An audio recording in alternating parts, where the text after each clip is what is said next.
comes from not doing what you could do. Next comes self-motivation. And really, it's the only kind of motivation there is. Self-motivation. I was on a lecture tour in Australia not long ago, and the press interviewed me. And they asked me, "Mr. Rohn, are you one of those American motivators?" I said, "No, I'm a businessman. I can share my ideas and my experiences, but people have to motivate themselves." Hey, I found out you can't change people. They can change themselves, but you can't change them. Lord knows, I've tried. I had a super group of salespeople back in those early days, and I said, "I'm going to make them successful if it kills me." Guess what? I almost died. You can't do that. In management, we learn good people are found, not changed. If you want good people, you have to find them. That's the best answer I can give you. If you want motivated people, you have to find them, not motivate them. The first rule of management is don't send your ducks to Eagle School. Why? Because it won't work. I've tried it all. I picked up a magazine not long ago in New York, which had a full-page ad in it for a hotel chain. The first line of the ad read, "We do not teach our people to be nice." Now that got my attention. And the second line said, "We simply hire nice people." I thought, what a clever shortcut. Motivation is a mystery. Why some people are and some are not. Why does one person in sales see his first prospect at 7 in the morning, and the other salesperson sees his first prospect at 11 in the morning? Why would one start at 7 and the other start at 11? I don't know. I call it mysteries of the mind. I give a lecture to 1,000 people. One walks out and says, "I'm going to change my life." Someone else walks out with a yawn and says, "I've heard all this stuff before." Why is that? Why aren't they both affected the same? I don't know. I call it mysteries of the mind. A wealthy man says to 1,000 people, "I read this book, and it started me on the road to wealth." Guess how many people of the 1,000 go out and get the book? Answer, very few. Isn't that incredible? Why wouldn't everyone go get the book? It's called Mysteries of the Mind. To one person you say, "You better slow down. You can't work that many hours, do that many things, go, go, go. You're going to have a heart attack and die." And to another person you say, "When are you ever going to get off the couch?" What is the difference? It's called mysteries of the mind. Why wouldn't everyone strive to be wealthy and happy? I don't know. It's a mystery. So, be self-motivated. Don't give that job away to someone else. The guy says, "Boy, if someone will just come by and turn me on." Hey, what if he doesn't show up? You've got to have a better plan for your life. Since you're self-motivated, and I would assume that you are since you've invested your money, and now you're investing your time to gather good ideas for more success, I want to share the best of what I've learned and experienced in my life. You deserve the best I have to give, and more. Now, I'm sure you'll agree that this fundamental personal development is a major part of the platform, the foundation on which you can build. So let's get on now with the rest of the fundamentals for wealth and happiness.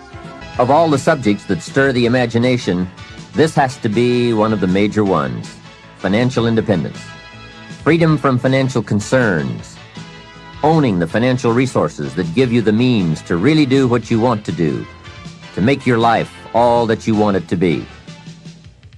We don't have time to go through all the interesting ideas that have been written and discussed on the subject of financial wealth, but I will offer you a few major ideas that have really made a difference in my life, financially and otherwise. Mr. Shoaff said to me that he thought it was a worthy goal to become financially independent for 3 major reasons. First, with money no longer a time-consuming consideration, I could then begin devoting heavy time to all the other dimensions of my life. Second, he suggested I become financially independent because it would tremendously increase my ability to help others. Only from positions of strength, including financial strength, can we help someone else? Finally, and most important, he said, I believe it is worthwhile to become financially independent for the sake of developing the person you must become to achieve that goal. What a major secret he taught me. Set a goal to entice you to become the person it takes to achieve it. Reaching the goal is the lesser value. The primary value lies in the person you become by reaching it. You see, it's not the $1 million that's most important. It's what you must do and become in order to be a millionaire. We're all aware that many people feel that we must be careful of focusing on money or affluence or abundance, that in it or in the pursuit of it there is danger. We often hear quoted from the Bible, the love of money is the root of all evil. And I do agree. If you make money your love, and you pursue affluence to the exclusion of or at the expense of other values of life, you have lost, not won. However, let us consider this question. If you could do better, should you? That's not a bad question. In the time allotted to labor, in the time given to economics, care for family, success, achievement, productivity, the creation of value, the development of skills and creativity, if you could do better, should you? I think that one of the greatest satisfactions of living life to the fullest is doing the best you can with whatever you have. Doing less than your best has ways of eroding the psyche. We seem to be creatures of enterprise. Surely it is the reason for the seasons. The soil and the sun and the rain and the seed all say, what can you do with us? The seasons say, do you have the genius to make something unique of us? Life says, here's the raw material. What splendid things can you produce from all there is? So, go for high productivity, the full employment of your genius, the full development of your potential in all areas of your life, including earning money. That is the essence of life. Truly sophisticated people know it isn't the amount that counts. It's doing all that you can with all you've got that counts. With that background, let me recommend a book for you to read. The title is The Richest Man in Babylon by George Clason. Perhaps you've already read it. I would suggest that you read it again. It's just a small book. You can read it in one evening. I call it the appetizer for the full discourse on the subject of financial independence. Now, let me give you the major theme of the book. The major theme is that what you do with what you have is more important than what you have. What you do with what you get is more important than what you get. What we do with what we have says so much about us. It reveals our philosophy of life, our attitude, what we know, and what we think, and the makeup of our character. It is a reflection of what is going on inside of our head and within our value system and decision-making process. It also reveals our ability to weigh and to perceive. The outer is always a reflection of the inner. It is an indication, a reading, a revealing. It speaks, it tells, it shows. Remember that key phrase I gave you earlier? Everything is symptomatic of something, and it is symptomatic of something right or something wrong. It is a wise policy not to ignore the symptoms, for they can be early signs of a poor choice of philosophy, or a sign that something important is being misread, misunderstood, miscalculated. So of all places, take a look here. What you are doing with your money says something about you. Now, what you're doing may be okay. All I'm suggesting is that you take a look. Let me give you some of the details of a good financial plan as suggested by Clason's book. First, a very broad but important statement. Learn to live on 70% of your net income. Net meaning the money you have left after paying your taxes. And before we go any further, let us consider that most important part of our personal, social, and economic life. We must all in our lifetime, whether we are young or old, understand the necessity and the practice of paying taxes. We have to teach our children as soon as they have any money at all from any source that if they spend it for anything, they immediately become what we call a consumer. And all consumers of goods and services, no matter how young, have to pay taxes. In California, where I live, if a child is only 10 years old and goes to the store to buy something that costs $1, the proprietor asks him for an extra 6 cents. The child may look at the price tag and say to the proprietor, "But it says $1. What's the 6 cents for?" And what a great time to teach the necessity for everybody to pay taxes, even at age 10. So a full explanation is due. If you're going to take 6 cents off a kid, you've got to tell him where it goes. After all, it is his 6 cents. He could well ask the proprietor, "Do you keep it?" The proprietor, of course, would explain that it's for taxes, that he doesn't get to keep it, that he merely collects it. The next obvious questions are, who gets it? And what is it used for? And with these very intelligent questions come some very important answers. To the child we explain, since we all have decided to live together, we call ourselves a society. And for that society to function, there are some things we cannot individually do for ourselves. We cannot each build a piece of the street. The machinery would be too expensive, and it would take too long to learn how to use it and then to do it. So we have a government, and government is people we have put to work doing those things for us as a community that we cannot do for ourselves. The streets, the sidewalks, the police, all of this must be paid for. So we have agreed to take some of the money when all of us buy something and give it to the government so that it can do things for us. This is such an important subject. Kids have to learn it. We all have to learn it. We then move up to federal taxes and all that those tax dollars are meant to do. Here's a pretty good way to explain federal taxes. I call paying taxes the care and feeding of the goose that lays the golden eggs. It is so very important to feed the goose, not abuse the goose, not tear off a wing of the goose, but to feed and care for it. You might say, "Well, yes, but the goose eats too much."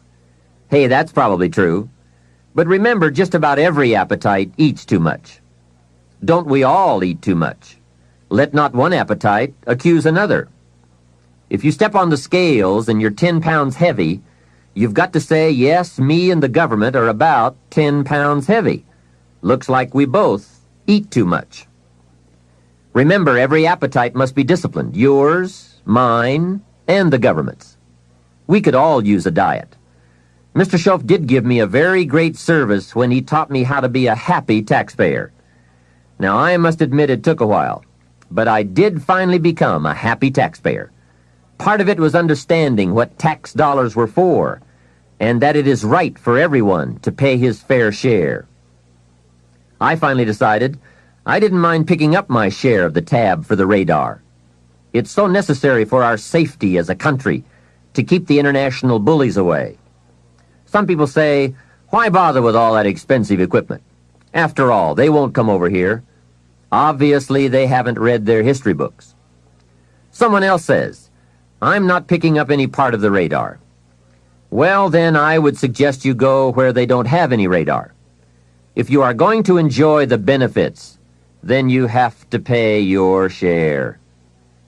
Jesus, the master teacher, gave some very clear advice one day when he said, "Pay Caesar first." Caesar meaning the government and taxes.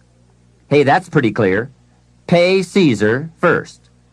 And for some unique reason, he didn't see fit to criticize Caesar. He just said, "Pay." I don't think we need a prophet to explain that one to us. Now, don't pay more than you should. Take advantage of the advantages and the incentives. But then when you get to the bottom line, whatever that is, pay it. And pay with happiness, knowing that you are feeding the goose that lays the golden eggs. The golden eggs of freedom, safety, protection, justice, free enterprise. A society that works, provides a market and unprecedented opportunity. Freedom of speech, freedom of religion, education for our children. This is the most powerful nation on earth, and it provides us with the greatest chance to create a unique life. Some goose, some eggs. And remember, everyone should pay. Dignity demands that we all contribute no matter how small the amount. Everyone should pay, even the federal tax bill, in my opinion. If only $1 a year, that's okay. Just so you can say with dignity, I pay my fair share. A classic example. An ancient Bible story says Jesus and his disciples were watching people come by and contribute to the treasury. Some came by and gave large amounts. Some gave average amounts. And some gave modest amounts. The story then continues. A little lady came along and put 2 pennies in the treasury. Jesus said to his disciples, "Look at that, the lady and the 2 pennies." They said, "2 pennies? You give us this example out of all who made a contribution? 2 pennies?" He said, "You don't understand. She gave more than anyone else." They said, 2 pennies? More than anyone else?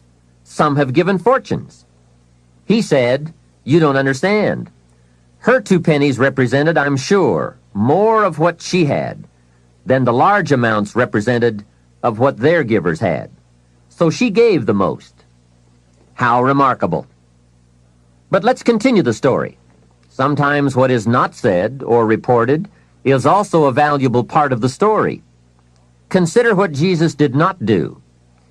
He did not take the 2 pennies out of the treasury and run after the little lady and say, "Here, little lady, we have observed that you are so poor and so pitiful, we're going to give you back your 2 pennies. We just can't let you pay." What an incredible insult that would have been. She would surely have said, "Aren't my 2 pennies good enough? They represent a great portion of what I have. Will you take away my dignity?" No, that scene did not occur. And what a meaningful lesson. We learn from what did not happen as well. Let me give you the eloquence of silence, the eloquence of what was not reported but certainly must have been true. And it reads, Jesus left her 2 pennies in the treasury. What an important silent statement. It's of the highest philosophy. It best explains our earthly experience. Life is conditional. Value is on the other side of price. And of first importance is the act, not the amount. Everyone must pay, even if it is only 2 pennies. Now, after taxes, and I said all that to get to this, learn to live on 70%. The reason it's 70 is because you're going to be doing some very special things with the 30%. So what's left, 70%, is yours to spend. Now let's talk about the all-important subject of how you allocate the 30%. I remember one day saying to Mr. Schoaf, "If I had more money, I would have a better plan." He said to me, "Mr. Rohn, I would suggest that if you had a better plan, you would have more money." So it's not the amount that counts, it's the plan that counts.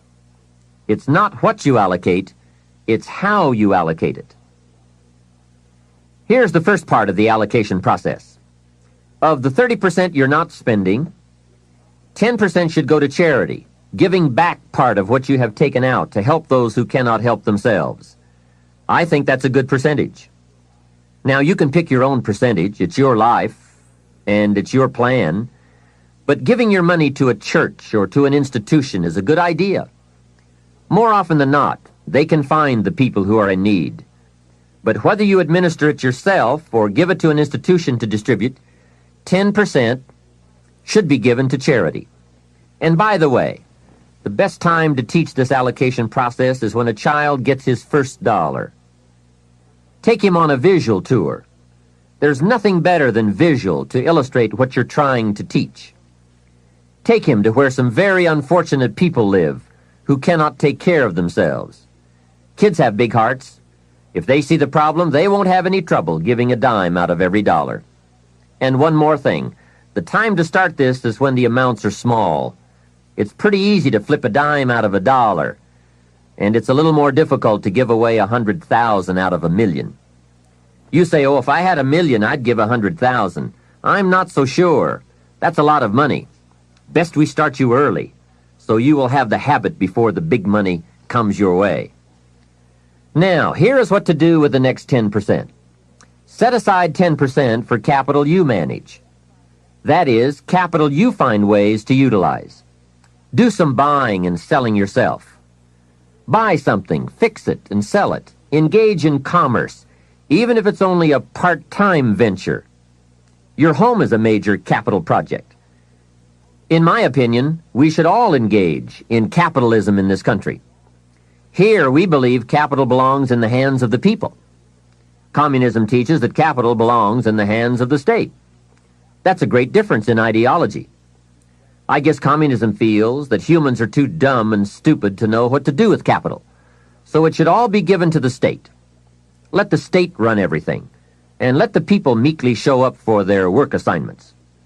In our country, we believe the genius to know what to do with capital resides in the populace, the people, the genius to come up with ideas for goods and services brought to the marketplace. It has built a dynamic enterprise known as capitalism and has created opportunities in abundance. And again, remember this thought. The best time to teach capitalism is when a child is old enough to be stimulated by ideas for goods and services. Kids learn the concept of performing services in exchange for capital early, right? They mow the lawn, help in the house, earn an allowance. But take it a step beyond that, as soon as possible. They will pick it up fast. Kids ought to have 2 bicycles, one to ride and one to rent. It doesn't take much to be in business. It doesn't take $1 million. And the same business principles apply whether it is a bicycle business or General Motors. Show kids how to buy a bottle of soap for $2 and sell it for $3. Right in the neighborhood. It's called capitalism in action. Profits, products, and services brought to the marketplace.